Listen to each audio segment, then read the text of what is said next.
तो स्वागत है दोस्तों आप सभी का आपके अपने चैनल आओ सीखे में। और आज मैं आपके लिए लेके आया हूँ एक मोस्ट इम्पॉर्टेंट टॉपिक जो है ग्रीन रेवोल्यूशन, जिसे हिंदी में कहते हैं हरित क्रांति। जैसा आप देख सकते हैं टॉपिक ऊपर पे लिखा है मैंने, ठीक है। तो आज हम पढ़ेंगे हरित क्रांति के बारे में।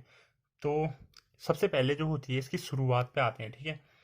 जो हरित क्रांति की शुरुआत है वो हुई थी 1966 से 67 में।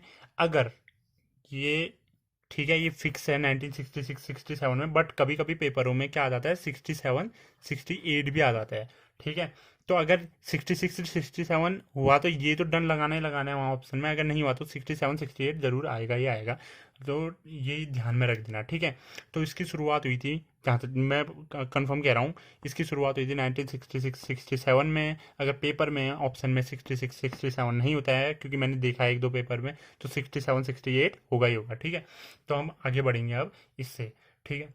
तो शुरुआत हो गई, पर हरित क्रांति हुई क्यों हुई? हरित क्रांति नाम से पता चल रहा है कि हरित क्रांति यानी कि हमारे फसलों के उत्पादन में वृद्धि लाने के लिए हरित क्रांति हुई थी। अब जैसा आप साइड में देख सकते हैं सेकेंड वर्ल्ड वॉर लिखा है मैंने, और यहाँ लिख रखा है कि ये डेट और ये नाम, ठीक है। तो जो सेकेंड वर्ल्ड वॉर हुई थी उसमें अमेरिका ने जापान पे दो बम गिराए थे। कौन कौन सा? लिटिल बॉय और फैटमैन। अगर आपको पता नहीं है तो मैं बताऊंगा कहाँ कौन सा बम गिरा था, ठीक हो गया। तो जैसा कि आप डेट देख सकते हैं 6 अगस्त 1945 को हिरोशिमा लिखा है, ठीक है। हिरोशिमा में गिराया गया था लिटिल बॉय नामक गिराया गया था, ठीक है, बम। और 9 अगस्त उसके 3 दिन बाद नागासाकी में गिराया गया था कौन सा? फैटमैन। फैटमैन नाम का बम गिराया गया था, ठीक है। अब ये किस लिए पढ़ा है मैंने? क्योंकि मैं तो हरित क्रांति पढ़ा रहा हूँ। यहाँ क्यों आया मैं? क्योंकि देखो, इसलिए आया, सेकेंड वर्ल्ड वॉर में जब यहाँ ये बम गिराए गए थे तो जो यहाँ की मिट्टी थी, यहाँ की फसलें थी, और यहाँ के जीव जंतु जहाँ जो भी थे उन सब पे असर पड़ा, ठीक है। जो अभी तक के असर देखे जा सकते हैं, यानी कि जो हम वर्तमान में जी रहे हैं 2020 2021, पिछले मतलब पहले के सालों तक का सब में असर देखे जा सकते हैं। अभी भी माना जाता है वहाँ, मतलब देखा जाता है कि वहाँ के जो लोग हैं वो विकलांग पैदा होते हैं इसके रेडिएशन की वजह से, ठीक है। जो यहाँ परमाणु बम गिराए गए थे, ठीक है, उस वजह से। तो फसलों पर भी प्रभाव आया, सीधी बात, ठीक है। उसकी जो भरपाई करने के लिए अमेरिका द्वारा फिर बाद में कृषि पर बहुत से काम किए गए थे। अब वही फिर बाद में हरित क्रांति के कारण बनते हैं। देखो, सबसे पहला आता है जो क्वेश्चन पूछा जाता है वो विश्व में हरित क्रांति का जनक पूछा जाता है कौन? प्रोफेसर नॉर्मन बोरलॉग, जो मैक्सिको के थे, ठीक है। मैक्सिको के ये वैज्ञानिक थे। मैक्सिको कहाँ है? नॉर्थ अमेरिका में है, ठीक है, उत्तरी अमेरिका में है जो है मैक्सिको, ये वहाँ के थे। पर नीचे मैंने कुछ लिखा है, देखो क्या। यूएसए के सेना वैज्ञानिक एस सिसिल सेलमैन द्वारा गेहूं का बीज बनाया गया था। अब गेहूं का बीज ही क्यों? क्योंकि देखो, जो हरित क्रांति में सबसे ज़्यादा लाभान्वित फसल थी, यानी कि सबसे ज़्यादा जिसका उत्पादन हुआ था वो किसका हुआ था? गेहूं का हुआ था, ठीक है। गेहूं को सबसे ज़्यादा फायदा हुआ था गेहूं की फसल को, ठीक है। तो जो यूएसए के सेना वैज्ञानिक थे एस सिसिल सेलमैन द्वारा गेहूं की एक ऐसा बीज बनाया गया था जो जो मतलब आम गेहूं के बीज से 2 से 3 गुना ज़्यादा पैदावार देता था, ठीक है। उन्होंने ये गेहूं का बीज बनाया। इस गेहूं के बीज को प्रोफेसर नॉर्मन बोरलॉग को दिया और उन्होंने वो विश्व तक में पहुंचाया। मतलब समझ सकते हैं आप, वो वैज्ञानिक है तो उन्होंने आगे आगे करते गए, ठीक है।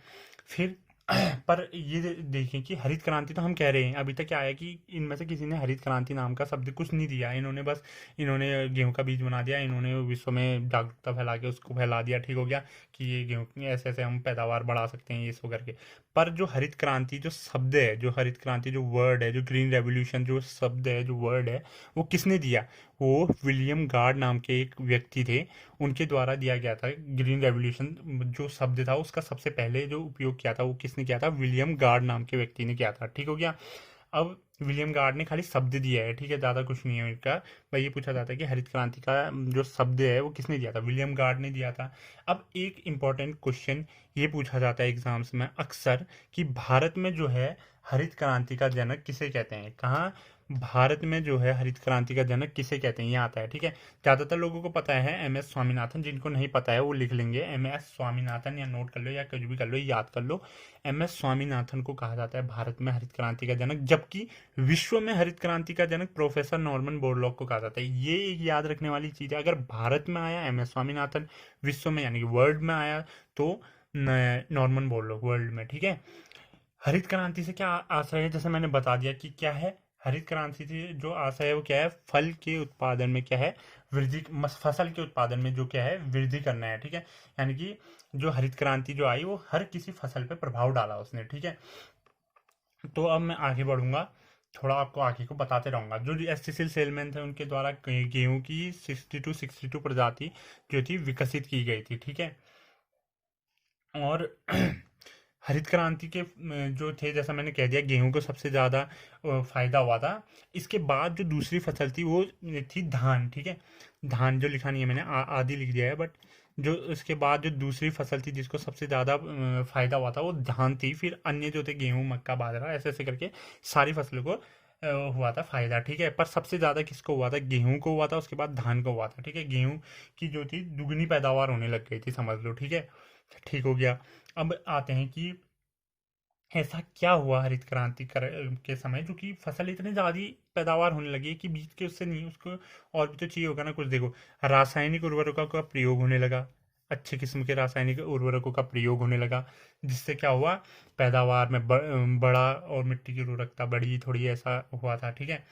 और उन्नतशील बीजों बीजों का प्रयोग, जैसा मैंने बोल दिया, देखो जैसा ये गेहूं का बीज उन्होंने बनाया था कि इन्होंने एसएसएल सेलमैन द्वारा बनाया गया था गेहूं का बीज, वैसे ही और के बीज भी बनाए गए थे, उन्नतशील बीज, यानी कि जो बीज पुराने वाले बीजों से ज़्यादा पैदावार दें, ऐसे ही बीजों का निर्माण किया गया था। सिंचाई की सुविधा में विकास हुआ था, नहर वहर ये चीज़ें, इन चीज़ों का निर्माण हुआ था, पंप वंप ये चीज़ें, मतलब जिससे सिंचाई देने में सुविधा हो, ऐसी थी, ठीक है। और पौधों का जो है संरक्षण होने लग गया, ठीक है। पौधे का संरक्षण करने लग गए ताकि मतलब विश्व में हम, मतलब उस समय जो था एक क्रांति फैल गई थी कि हाँ हमें हरित इसके मतलब फसलों का उत्पादन में कैसे भी करके तेजी लानी है, तो ये कर सकते हैं हम, उसके लिए ये कर सकते हैं। तो उसके चलते क्या क्या हुआ, रासायनिक उर्वरकों का प्रयोग हुआ, उन्नतशील बीजों का प्रयोग हुआ, सिंचाई सुविधाओं का विकास हुआ था, ठीक हो गया। और जो पौधे पौधे के संरक्षण थे वो किया गया था, ठीक हो गया। और आधुनिक कृषि यंत्रों का प्रयोग, जैसे ट्रैक्टर वैक्टर ये चीज़ें और भी जो होते हैं, उन चीज़ों का, आधुनिक उपकरण होते हैं जो कृषि के, उनका प्रयोग किया गया था, ठीक है। अब एक क्वेश्चन अगर मैं बताऊं आपको कि एक ऐसे जानने के लिए कि जो थे उस समय, जो किस समय जब हरित क्रांति थी तो उस समय भारत के जो कृषि मंत्री थे वो कौन थे। तो जो जब ये चल रही थी, क्या हरित क्रांति चल रही थी, उस समय जो भारत के कृषि मंत्री थे वो सी सुब्रमण्यम थे। कौन थे, सी सुब्रमण्यम थे। और जो भारत के प्रधानमंत्री थे उस समय लाल बहादुर शास्त्री थे। अगर किसी एग्जाम में बाई चांस पूछा गया कि उस समय हरित क्रांति के समय कौन थे प्रधानमंत्री, कौन थे कृषि मंत्री, तो ये आपके सामने है, ठीक है। अब कुछ नोट में मैं आपको क्वेश्चन दिखाता हूँ कि किस किस टाइप के क्वेश्चन हैं, ठीक है। तो देखिए, सबसे पहला है, जैसे मैंने कह दिया कि भारत में जो हरित क्रांति हुई थी, ठीक है, भारत में हरित क्रांति भी किसी एक स्थान से हुई होगी।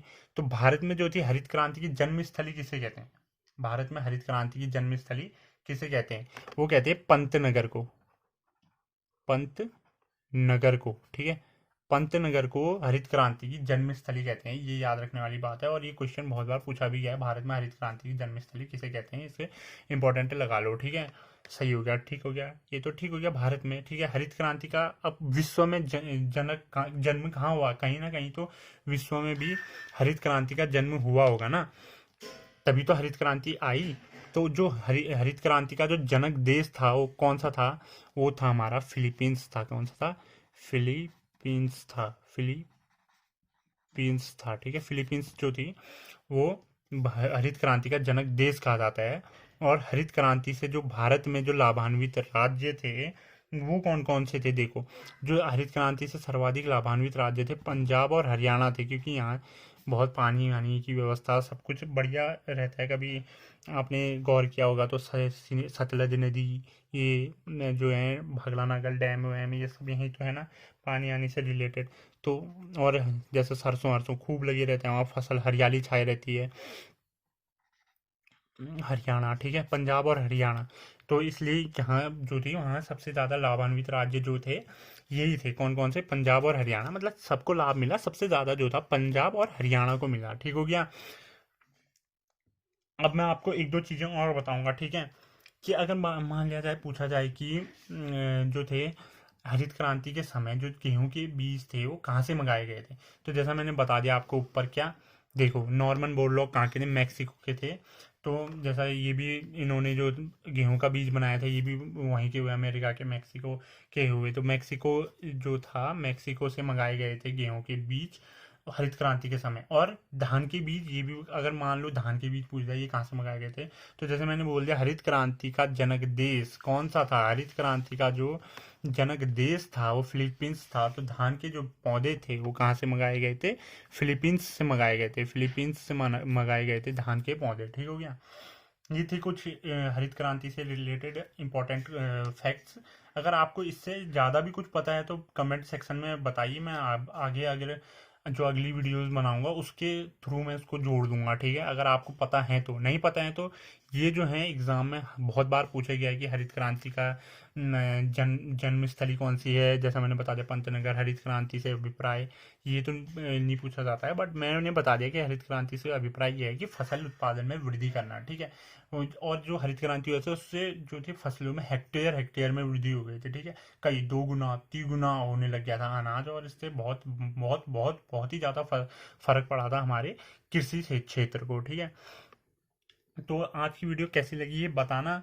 और ये हरित क्रांति एक इम्पॉर्टेंट चैप्टर है। आप इसे जैसे भी याद करना चाहें कर लेना, नोट्स बनाना चाहें बना लेना। इससे रिलेटेड कोई और भी आपके पास फैक्ट हैं तो वो भी आप कमेंट सेक्शन में लिख सकते हैं। और अगले दिन मैं और दूसरी क्रांति पे लाऊंगा, कोई अलग से रेवोल्यूशन पे लाऊंगा। तो मिलते हैं अगले दिन अगली वीडियो के साथ, तब तक के लिए अपना ध्यान रखें, सेफ रहें।